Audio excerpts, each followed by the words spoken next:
officielle, c'est on est trop content de te retrouver. Bonjour, ça fait plaisir, merci pour l'accueil. Bon, la ref officielle qui va retourner l'actualité du hip-hop, rap, R&B, et on va revenir sur les Flam Awards. Ça aussi c'est violent les amis. Grosse cérémonie. Ouais, grosse cérémonie qui se prépare, donc j'en avais déjà parlé dans mes précédentes chroniques, j'avais expliqué le concept, j'avais expliqué le système de vote, etc. Donc il y a eu du nouveau, puisque la cérémonie c'est le 11 mai, hein, donc ça approche à grands pas. Et ce qui s'est passé dernièrement, c'est qu'il y a eu en fait une présélection des différentes catégories qui a été établie par 93 médias, journalistes et experts en tout genre. Okay. Donc il y a même Le Monde qui a fait sa présélection. T'étais dedans ou pas? Non, j'étais pas dedans Dommage. malheureusement. L'année prochaine, la ref l'année prochaine. Voilà, Inch'Allah. Mais il y a des chroniqueurs d'Instagram hein, qui font pas partie de médias principalement, qui ont été sollicités pour faire aussi les présélections. Il faut voter intelligemment, mais voilà. C'est pas le cas de tout le monde. Il faut essayer d'être objectif. Donc il y a 21 catégories au total. Il y en a 13 qui sont ouvertes au public. Donc celles qui sont ouvertes au public, par exemple, il y a album rap de l'année, morceau de l'année, révélation de l'année. Ça, c'est des exemples. Et il y a aussi des catégories qui seront exclusivement sélectionné par un jury qui sera composé de on ne sait pas encore qui. Donc ça c'est la grande surprise. Okay. Ah. Ouais, on sait pas du tout qui ce sera. Donc ce sera des artistes, peut-être des journalistes, on sait pas du tout. Et là ce sera par exemple artiste masculin de l'année, artiste féminine de l'année, compositeur de l'année. Donc ça tu peux pas voter sur le site, mais ce sera un jury composé de je ne sais qui pourra le faire. Et il y aura d'autres catégories comme engagement social de l'année ou label de l'année par exemple. Et ça ce sera un comité éditorial qui T'as l'air fera blasé, les votes. frérot. Autant Ouais, c'est quoi ça? T'étais hyper enthousiaste sur le DEL et là t'as l'air complètement blasé. Non, ça va, mais je me dis, c'est quoi ces catégories, un comité éditorial, ça veut dire quoi? Mais frérot, appelle-les, j'en sais rien, mais c'est un comité qui va se rassembler pour gérer l'éditorial, quoi. Mais un comité de qui? Ce serait qui? Pour la traduction. Tu vois, on n'a aucune info là-dessus, donc c'est un peu sombre quand même, donc c'est bizarre. Donc moi j'ai voté ce matin. J'espère que tu le feras aussi, Davy. C'est ouvert depuis lundi au public. Est-ce qu'il y a Julien Doré? Il n'y a pas Julien Doré. Il mais va j'ai voter pas pour voté. n'importe qui, il va Alors, mettre j'ai les pas votes voté. en PLS. Là. Est-ce qu'il y a Christophe Maé? Il n'y a pas Christophe Maé Alors non je vais plus. pas voter alors. Il n'y a pas Christophe Maé non plus, mais j'ai vu un truc qui m'avait énervé. Donc si il nous écoute, j'aimerais passer un message national et même international. Où est l'album de Bébé Jacques? Oh, c'est un Quoi, il est scandale. pas dedans? Il est pas dedans, c'est un scandale. Non, Ludo, je suis désolé. Bébé Jacques, il y a eu la hype de Nouvelle Ouais, la École. ref, On a vu la ref, pardon. Il a sorti le. Non, tu veux parler de fraîche là. Il y a eu la hype et puis il y a eu la chute. Non. Il y a eu la hype de Bébé Il a pas Jacques. respecté. T'as kiffé l'album, mais après Bébé Jacques, il a disparu, frérot. Mais il a disparu de où? Il a sorti un des meilleurs albums de l'année. Tu sais qu'il est dans 2 catégories quand même. Parce que tu parles, mais il est dans la catégorie révélation de l'année. Fresh n'est même pas dedans. Ok. Et il est dans la meilleure performance de l'année avec son live chez Colors, Rainbow. Qui était incroyable. Oui. Qui était incroyable effectivement. Donc voilà, il est quand même dans 2 catégories, ça fait plaisir. Et juste avant de venir, ils ont sorti la liste des artistes masculins de l'année. J'en parlais avec Chloé justement. Dans la liste, il y a Hamza. Alors mais il a rien sorti l'année passée. Tu vois, il a juste fait Fade Up. Ah, donc copinage. Je ne sais pas. Ok. Est-ce qu'ils Je sais se sont pas. basés sur l'album de cette année? Non, c'est sur les albums de 2022 normalement, mais bon. Y aurait-il Anguille sous roche? Mais après, c'était quoi la catégorie, c'est artiste masculin. Artiste masculin de l'année, ouais. Mais pas c'est fait peut-être de parce qu'il a pété, non, mais c'est peut-être parce qu'il a pété justement grâce à Fade Up, etc. ou que les featuring qu'il a fait ont fonctionné qu'ils auraient choisi Oui, de mais mettre bon, Hamza. comparé à des artistes qui ont sorti des projets, tu vois, je trouve que c'est pas très équitable. Ok. D'accord. Donc voilà, après bon, vu la hausse de ses streams, peut-être qu'il a acheté sa place pour être dans le top, hein, on sait pas, va savoir. Oh là Mais- là, il clash. Frérot, on va le recevoir dans quelques jours, donc si tu pourrais. Ouais, je sais, mais bon, c'est pas méchant, hein. Non, c'est gentil. C'est la ref C'est officielle. gentil, C'est la hein. ref officielle. C'est pas grave. Hein. Donc voilà, donc je dis à tous les fans de rap d'aller voter et s'il vous plaît votez de manière intelligente. Ne votez pas en vous disant ouais mon pote m'a dit que cet album-là était bien, vous l'avez même pas écouté.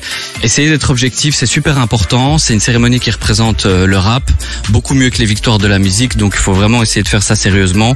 J'espère vraiment que ça va être bien. On pourra écouter ça sur, on pourra regarder l'émission normalement en direct sur internet. Lourd.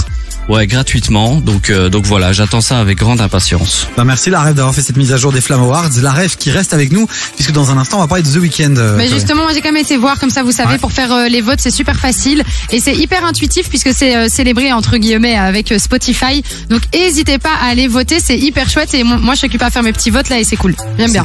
C'est bien, tu t'occupes un peu. Ouais, j'aime Mamie bien, est je trouve ça contente. cool.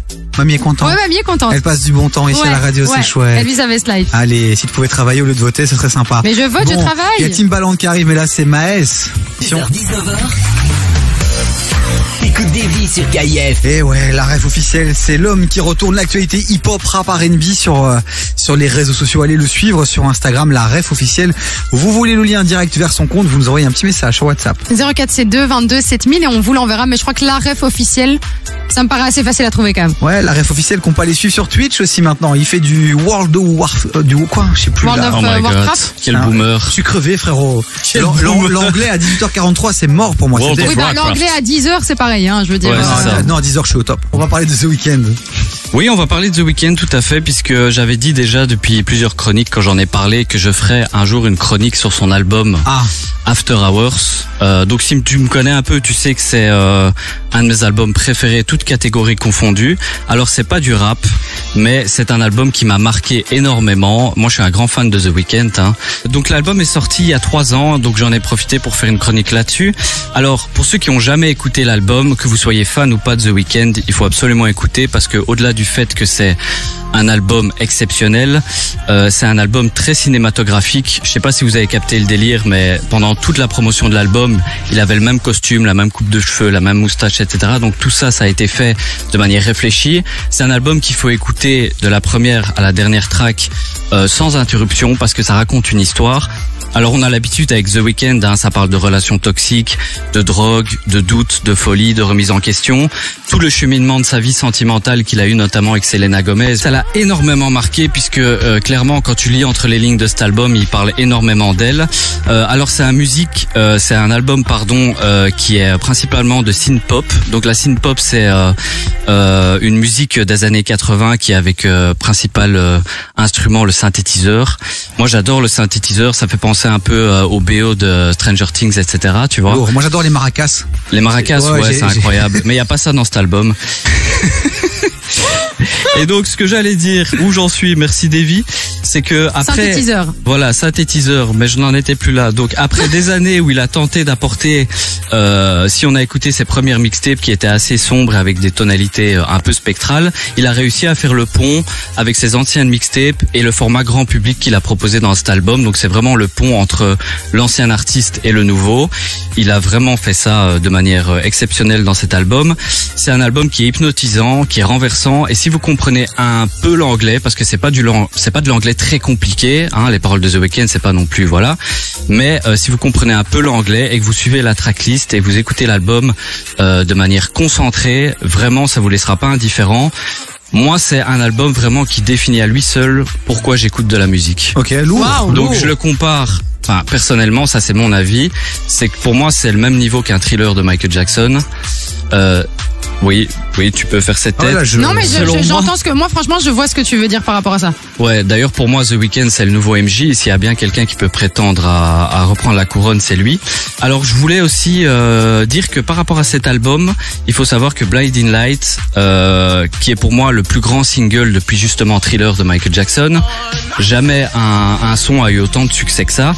Donc Blinding Light c'est la chanson la plus écoutée de Spotify, il y a eu 3,32 milliards de streams. Wow.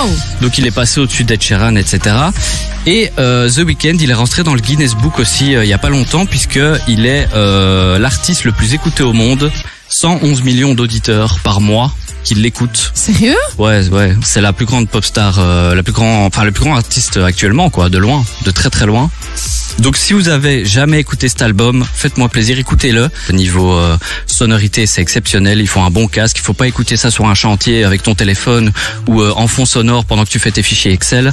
Il faut vraiment écouter ça de manière reposée et vous allez prendre une gifle. Moi, c'est mon album préféré, toutes catégories confondues. Le message est passé. Un bel hommage que tu viens de rendre à cet album de The Weeknd. Qui Donc vous la rêve énerve. qu'on retrouve évidemment chaque semaine sur KIF. C'est chroniques à retrouver sur Davy, sur KIF.be et toutes les plateformes du streaming. La rêve, on te fait des gros bisous. On te retrouve la semaine prochaine. Avec grand Prends soin plaisir. de ta petite gorge et de ta petite barbe. À très bientôt.